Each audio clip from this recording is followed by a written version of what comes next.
Now, very often we tend to, in Mass, when we come to Mass, we tend to ignore the responsorial psalm as something in between before we get on to the important thing of the Gospel. But often the responsorial psalm is the link. So it struck me as being very powerful today. If today you hear his voice, harden not your hearts. And I suggest to you this morning or today, there are a lot of people at the moment with hardened hearts. So let's look at that in a little bit more detail for a few moments. Today, especially if you are listening to the Gospel, it's all about forgiveness and how to go about forgiving somebody, how to go about doing that. It's never easy, the whole area of forgiveness. And also, it's all about community, There's a lovely little story that was in the Reader's Digest a number of years ago, and it's about a town in Minnesota. Unfortunately, for all the wrong reasons, Minnesota is very much in the news these days.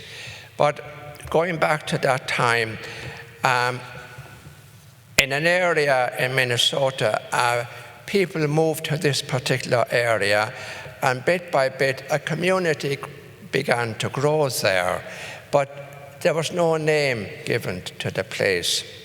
And so they called a meeting of the people who were living there and said, let's decide to call this area to give it a name.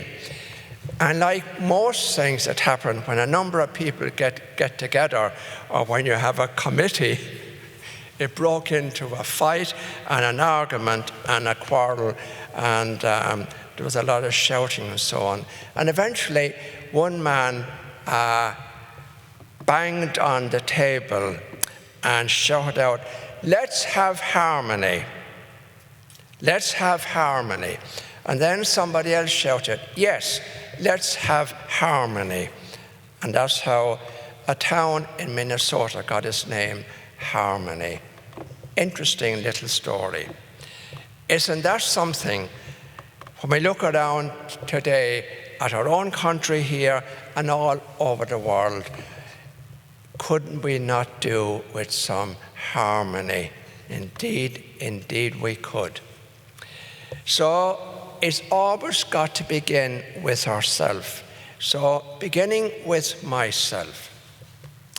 None of us, and that includes me very much, none of us can go through life without many times, I would say, causing offense to somebody by what we say or do. I think that's a fact of life. And so people very often get upset with us over something we said or something we did. When we come to realize that that person is upset because of something I did or said, what do we normally do? Sometimes we just walk away and don't do anything. But if you listen, if today you listen to his voice, if today you hear his voice, harden not your hearts. God, and especially Jesus, the Son of God, always asks us to forgive.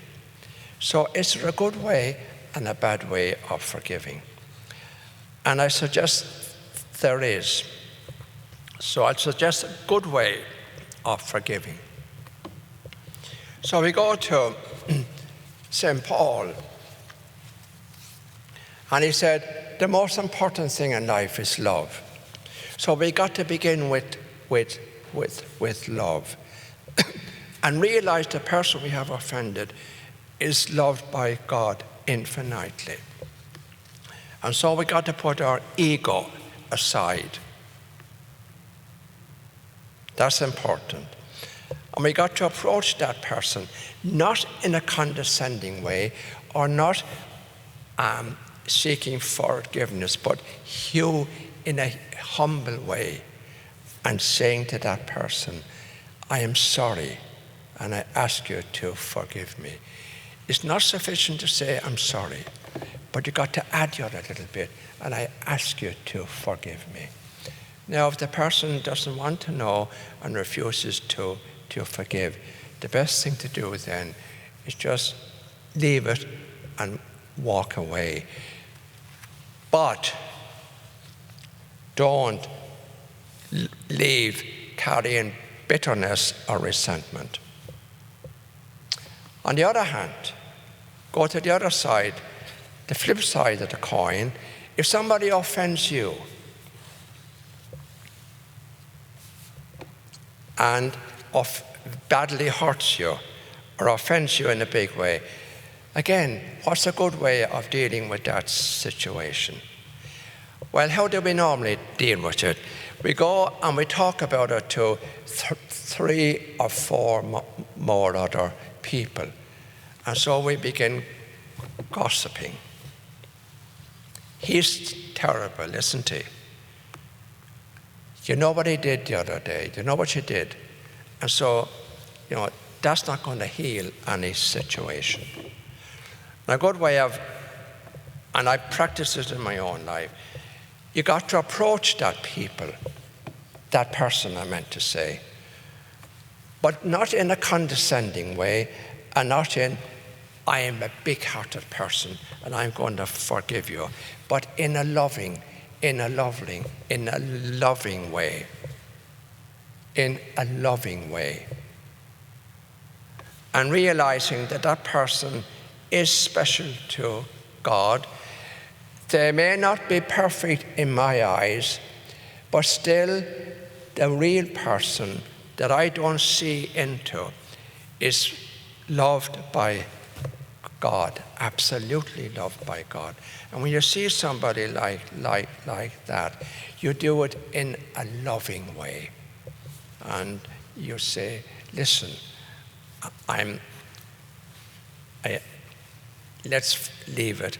Let's forget about it. I respect you. I'm not going to hold this against you. But don't do it in a condescending way. In other words, don't come away making me feel good, but making the other person feel good. Because very often when a person offends you or does something, they feel bad, they feel full of maybe self-hatred and maybe sometimes anger. Realize that. You're not approaching them in a judgmental way. But a good way of doing that is, look, when you did this or when you said that the other day, I felt hurt. I'm just telling you how I felt. I'm not judging you. You can never be condemned for how you feel. And just share how you feel in a humble and gentle way, not in a condemnatory way. Did God, in the person of Jesus, did he ever condemn anybody or refuse to forgive? The answer is no. No. And one final thing, we are entering, and it has been pretty bad up to now, but over the next couple of months, I think things are going to get much worse. We're coming in now to when the whole political situation becomes fraught and it's reached boiling point over the next two months as we approach November the 3rd. For God's sake, and I mean for God's sake,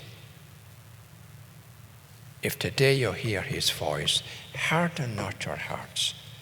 Don't have disharmony in your family or with your friends because of their political leanings. And grow up and talk about it in an adult way without condemning everybody. Just be reasonable. There's nobody perfect. Every party has its faults. And just be reasonable and sensible. Don't get into an argument about politics or indeed about religion. But whoever you talk to, discuss it in a reasonable, rational, adult way. Just finish. I told you before, but it's a good story to remember at this time, especially as we approach November the 3rd. There was two old friends, and it was coming up to the election. And one said to the other, "Who are you going to vote for?" And he said, "I'm going to vote a Democrat." He said, "Why are you going to vote a Democrat?" Because he said, "My great-grandfather was a Democrat, and my grandfather was a Democrat, and my father was a Democrat, and so I'm a Democrat." And the other fellow said to him, "If your great-grandfather was a horse thief, and your grandfather was a horse thief, and your father was a horse thief, would you be a horse thief?" He said, "No, I'd be a Republican." So you got to, when you boil it down, it doesn't really make sense. Don't get into an argument about things that, just be reasonable. And that's what the gospel is all about. It's all about today. Being a forgiving, a loving person. Amen.